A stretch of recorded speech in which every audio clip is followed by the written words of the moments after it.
Salut à toutes et à tous. Dans cette vidéo, je vous propose de découvrir les réactions d'oxydoréduction qui font intervenir un oxydant et un réducteur.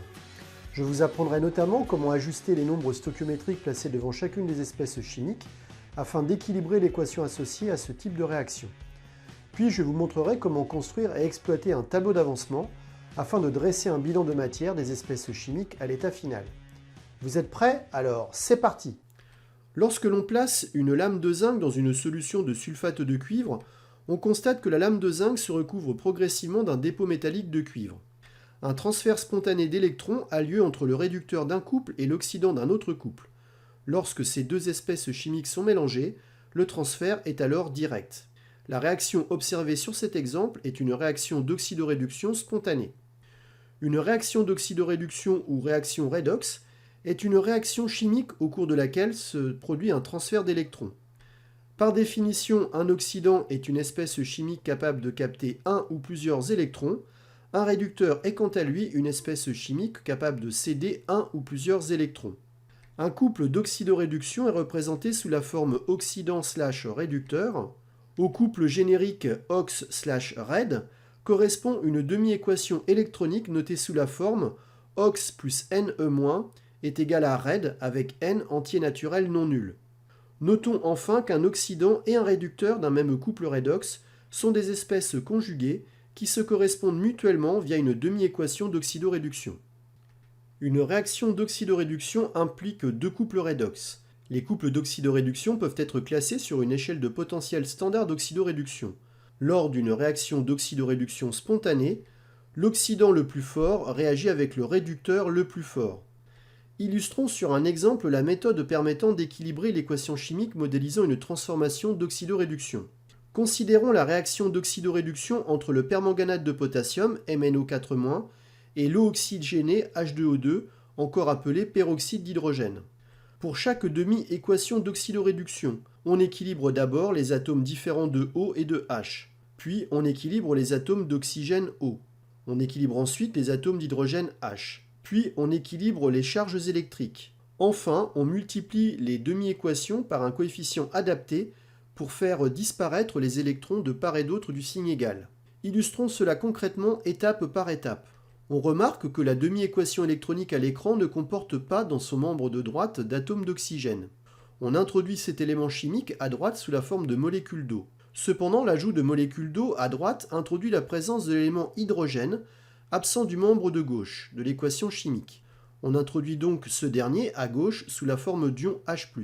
On peut procéder désormais à l'ajustement des nombres stoichiométriques affectés à chaque espèce chimique afin d'assurer la conservation des éléments chimiques. À droite et à gauche, on observe la présence d'un élément manganèse Mn. Cet élément chimique est équilibré. À gauche, 4 atomes d'oxygène étant présents dans MnO4-, on introduit à droite le coefficient 4 devant H2O. À droite, 8 éléments H sont désormais présents, impliquant le coefficient 8 devant H+ à gauche. À ce stade, tous les éléments chimiques sont équilibrés. La dernière étape consiste à équilibrer les charges électriques de part et d'autre du signe égal. On observe à droite la présence de deux charges positives. Pour qu'il en soit de même à gauche, il est nécessaire d'introduire le coefficient 5 devant E-. En raisonnant d'une manière analogue, on équilibre la deuxième demi-équation d'oxydoréduction. Il faut cependant faire attention au sens de la deuxième demi-équation. En effet, H2O2, qui est le réducteur intervenant comme réactif, doit être placé à gauche du signe égal de la deuxième demi-équation. Remarquons, comme nous venons de le voir, que lorsque l'élément oxygène O manque dans l'un des membres d'une demi-équation d'oxydoréduction, on l'introduit sous la forme de molécules d'eau, solvant de la réaction. Lorsque l'élément H manque dans l'un des membres de la demi-équation d'oxydoréduction, on l'introduit sous la forme d'ion H+. Cela signifie que le milieu réactionnel est acidifié. Lors d'une réaction d'oxydoréduction, le nombre d'électrons cédés par le réducteur doit être égal à celui capté par l'oxydant. On remarque ici que le réducteur H2O2 libère 2 électrons, alors que l'oxydant MnO4- en capte 5. Le ppcm de 2 et 5 étant 10, on multiplie la première demi-équation par 2 et la deuxième par 5 afin d'avoir 10 électrons à gauche et à droite du signe égal. En sommant les deux demi-équations affectées de ces coefficients, on obtient une première écriture de l'équation chimique modélisant la transformation chimique d'oxydoréduction. On remarque qu'une simplification pour les ions H+ est possible. Ayons à l'esprit que les ions H+ n'existent pas à l'état libre en solution aqueuse. Il s'agit d'une écriture formelle, simplifiant l'ajustement des coefficients stoichiométriques. Les ions H+ se recombinent avec les molécules d'eau du solvant afin de former les ions oxonium H3O+.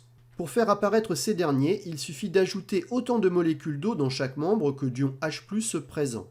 La simple flèche indique que la réaction d'oxydoréduction étudiée ici est totale.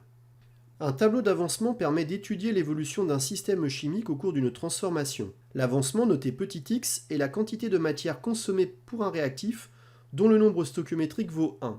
Un exemple générique de tableau d'avancement associé à l'équation formelle 1a plus 2b se transforme en 1c plus 3d est donné à l'écran. À l'état initial noté EI, supposons que l'on mette en contact une mole de l'espèce A et une mole de l'espèce B. Les quantités de matière des produits initialement présents sont quant à elles nulles. En cours de transformation, c'est-à-dire à un instant de date t quelconque, la transformation chimique avance. Les réactifs sont consommés et les produits se forment. L'avancement petit x en mol rend compte de la disparition des réactifs ou de l'apparition des produits. La quantité de matière de réactifs ayant disparu ou de produits apparus à un instant de date t donné est proportionnelle à petit x et au nombre stoichiométrique placé devant l'espèce chimique considérée. On peut représenter graphiquement l'évolution des quantités de matière des réactifs et des produits en fonction de l'avancement petit x de la transformation chimique. Lorsque l'un des deux réactifs appelé réactif limitant a entièrement été consommé, la transformation chimique s'arrête et l'avancement petit x prend une valeur particulière, notée x indice F, caractérisant l'état final noté E indice F. Le réactif non intégralement consommé est appelé réactif en excès. Dans l'exemple à l'écran, A est le réactif en excès et B le réactif limitant.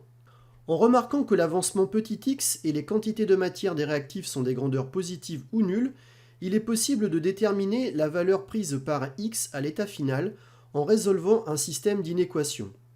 Dans le cas étudié à l'écran, d'après le tableau d'avancement, x doit simultanément vérifier le système d'inégalité suivante. X supérieur ou égal à 0 mol, 1 moins x supérieur ou égal à 0 mol, et enfin 1 moins 2x supérieur ou égal à 0 mol. La résolution d'un tel système d'inéquations est classique. Il suffit d'assurer avec différentes couleurs le domaine du plan correspondant aux trois inégalités que l'avancement x doit vérifier simultanément. L'ensemble des solutions vérifiant simultanément les trois inégalités est celle triplement assurée et est telle que S est égal à 0 mol inclus, 0,5 mol inclus. La plus grande valeur que peut prendre x est telle que xf est égal à xmax est égal à 0,5 mol dans l'exemple traité à l'écran. On vérifie bien dans le tableau d'avancement que lorsque x est égal à xmax, la quantité de matière finale de l'espèce B est nulle, ce qui en fait le réactif limitant. Le diode I2 peut réagir selon une réaction d'oxydoréduction spontanée avec l'ion thiosulfate S2O3 afin de former l'ion tétracyanate S4O6 et l'ion iodure I-. Après avoir équilibré les deux demi-équations redox afin de respecter la conservation des éléments chimiques et de la charge électrique, on obtient l'équation modélisant la transformation chimique d'oxydoréduction en les additionnant ensemble membre à membre. Remarquons ici que deux électrons figuraient déjà de part et d'autre du symbole égal, rendant l'introduction de coefficients multiplicateurs au niveau des demi-équations non nécessaire. La transformation spontanée est totale et conduit à une décoloration du milieu réactionnel liée à la consommation de d'iode. Afin d'illustrer expérimentalement la notion d'avancement, plaçons dans un Erlenmeyer une quantité de matière N1 de diode I2 et versons progressivement par petites fractions du thiosulfate S2O3 dont la quantité de matière disponible est N2.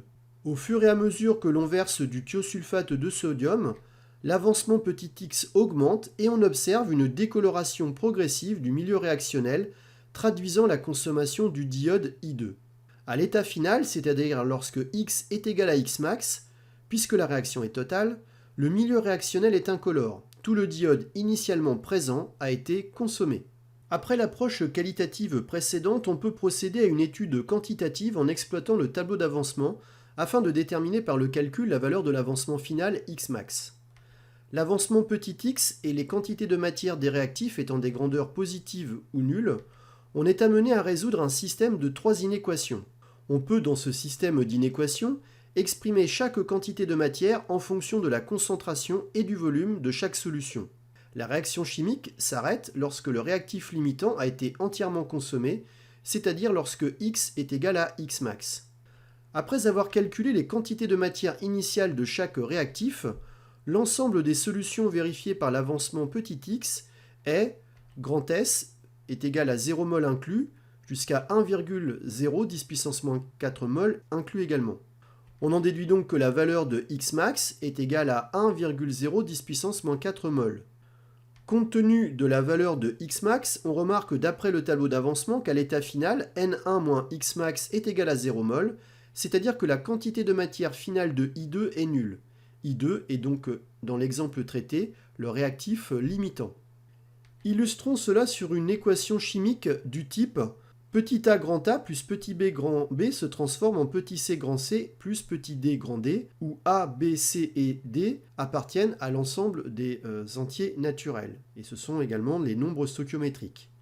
Le programme Python repose sur une fonction évolution bilan matière qui admet 8 paramètres d'entrée, les 4 nombres stoichiométriques petit a, petit b, petit c et petit d, ainsi que les 4 quantités de matière initiales Na, Nb, Nc et Nd. Analysons le programme Python permettant d'afficher les courbes à l'écran. Après avoir importé la bibliothèque PyPlot du module Matplotlib sous la forme de l'alias PLT, on définit la fonction évolution bilan de matière. Dans un premier temps, il convient d'initialiser la valeur initiale de l'avancement x à 0 et celle du pas de variation de x noté dx à 0,001.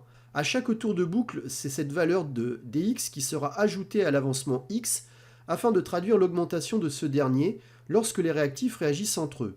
Dans un second temps, il convient d'initialiser sous forme de liste les grandeurs nécessaires à la résolution du problème.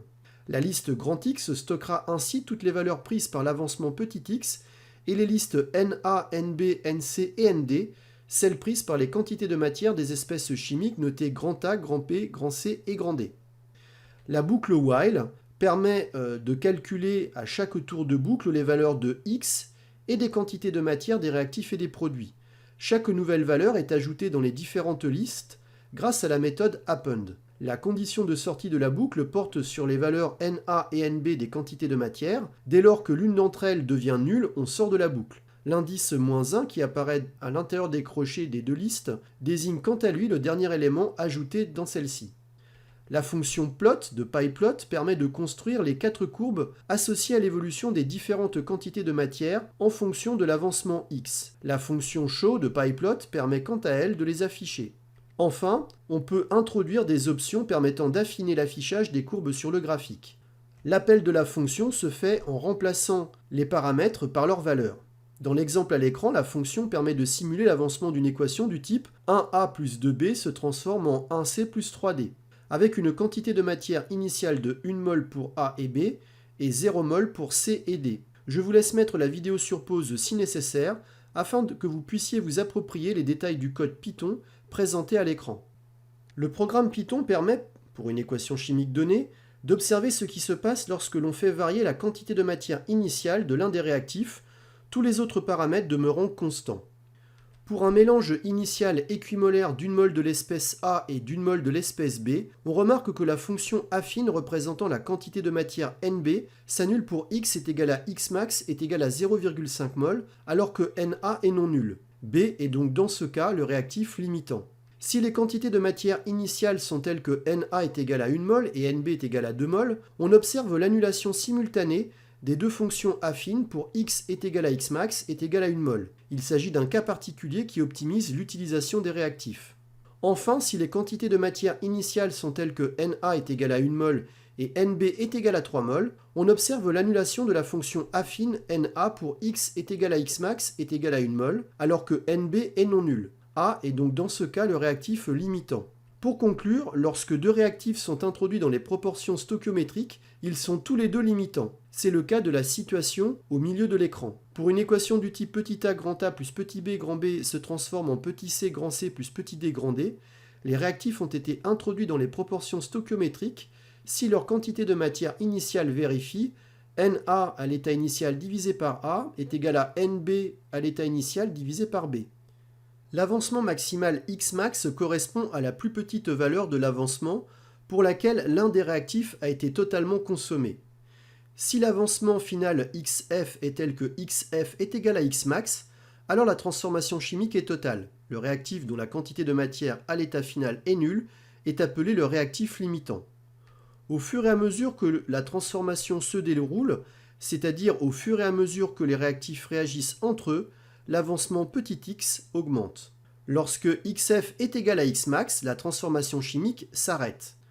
Dans le cas d'une transformation non totale ou limitée, Xf est strictement inférieur à Xmax. Aucun réactif n'est limitant. Le système est composé des réactifs restants et des produits formés. Voilà, j'espère que vous en savez désormais un peu plus sur les réactions d'oxydoréduction et leur exploitation quantitative à l'aide d'un tableau d'avancement. Je vous donne rendez-vous très vite pour de nouvelles aventures. À bientôt, au revoir.